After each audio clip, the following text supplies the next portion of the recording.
안녕하세요. 정신건강의학과 전문의 김지욱입니다. 오늘은 경계성 성격장애에 대해서 말씀을 드릴 거예요. 오늘 이 주제를 선택한 이유는 요즘 다들 경계성 성격장애에 대해서는 어디선가 보고 진료실에서 물어보시는 경우가 꽤 많거든요. 내가 경계성 성격장애인 것 같아요 라고 물어보시는데 한 10분 중에 9분은 아니시고 한 분은 실제로 그런 경우도 있습니다. 그래서 오늘 이 주제로 얘기를 하면서 먼저 기억해 주셔야 될 게 있어요. 모든 종류의 성격장애는 이제 그 사람이 다 조금씩은 가지고 있어요. 예를 들어서 내가 사랑에 처음 빠지는 단계에서는 경계성적인 이제 특성이나 또는 연극적인 모습을 가지고 있는 경우가 많고요. 실제로 내가 학교에서 뭔가 가혹행위를 당한다, 직장에서 가혹행위를 당한다 하는 경우에는 약간 편집증적인 모습이 생길 수밖에 없습니다. 그래서 그 성격장애 그 유명한 책 앞에는 건강한 사람은 성격장애의 모든 부분을 다 가지고 있다라고 적혀져 있어요. 그래서 내가 성격장애가 있지는 않은지 또는 경계성 성격장애가 있지는 않은지 의심이 된다면 그 모습을 보이는 순간이 언젠지를 이제 같이 따져보셔야 됩니다. 아까 처음에 얘기 드린 것처럼 내가 사랑에 빠지는 단계다라면 그거는 큰 문제 없어요. 그런데 연애를 한 지 3년이 됐는데 내 연인이 나를 갑자기 버릴까 봐 걱정이 된다 하면은 이건 좀 내가 있을 수도 있겠구나 라고 생각을 해주셔야 돼요. 그래서 이런 경계성 성격장애가 병적인 수준이 있고 병적이지 않은 수준이 있어요.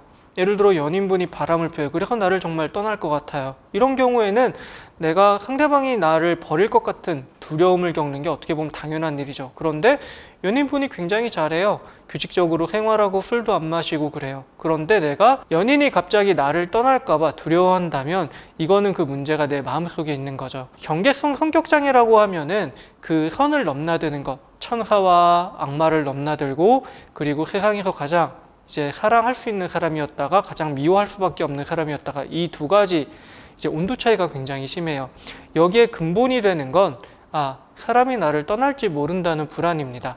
이 사람이 나를 떠날지 모른다는 불안이 없다면 이분은 천사예요. 하지만 그 불안이 느껴지는 순간 굉장한 악마 또는 정말 이상한 사람으로 변합니다. 그래서 이런 분들과 함께 생활하다 보면은 정말 혼란스러워요. 이게 어떤 사람인지 모르겠어요. 그런데 우리가 이런 사람들을 다 피할 수는 없잖아요. 내가 일단 사랑에 빠졌는데 연인이 약간 경계성적인 측면이 있어요. 그렇다고 해서 연인을 바로 떠날 수도 없는 노릇이고, 직장이나 학교에서 만난 분이 경계성적인 특성이 있다고 해서 직장을 그만둘 수도 없죠.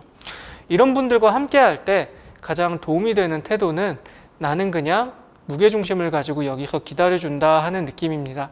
상대방이 나를 너무 사랑해 줄 때 내가 사랑받는구나 정도로 느끼시고요. 상대방이 나를 밀쳐내고 힘들어할 때 이 친구가 잠깐 나를 밀쳐내지만 다시 이 시간이 지나면은 돌아올 거야 라는 느낌으로 기다려주시는 거예요. 너무 극단적인 기대도 또는 너무 극단적인 절망도 이 경계성적인 특성이 있는 분들을 흔들어 놓는 거기 때문에 그 무게중심을 잡는 게 굉장히 중요합니다. 그래서 진료실에서 제가 이런 분들을 뵐 때는 이분들이 저를 굉장히 최고의 의사로 생각하시는 경우도 있고요. 아니면 굉장히 별로인 사람, 내 얘기를 들어주지 않는 사람으로 이제 여겨주시는 경우도 있어요. 그 어떤 순간에도 너무 제가 큰 감정 변화를 보이지는 않습니다. 그렇게 생각하신 일단 이유를 들어보자고 들어가죠. 이유를 들어보는 거는 감정적인 부분에서 지적인 부분으로 넘어가는 거잖아요. 이런 것들이 그분들이 가지고 있는 이제 뜨거운 감정적인 특성들을 어느 정도 완화시켜주는 효과가 있습니다. 그래서 여러분들도 혹시 내가 경계성적인 특성이 있지는 않은지 생각을 해보실 때는 늘 그 주변 환경을 생각을 해보시고요. 타인이 경계성이 아닌가 생각이 들 때도 그 주변 환경을 한 번쯤은 생각을 해보세요. 그리고 만약에 실제로 경계성이 많다면 그 안정감을 줄 수 있는 방법이 어떤 것이 있을지, 내가 어떤 것을 안정감으로 전달해 줄 수 있는지를 고민해 보시면 분명히 함께 지내실 수 있는 방법들이 떠오르실 겁니다. 오늘은 여기까지 하겠습니다. 감사합니다.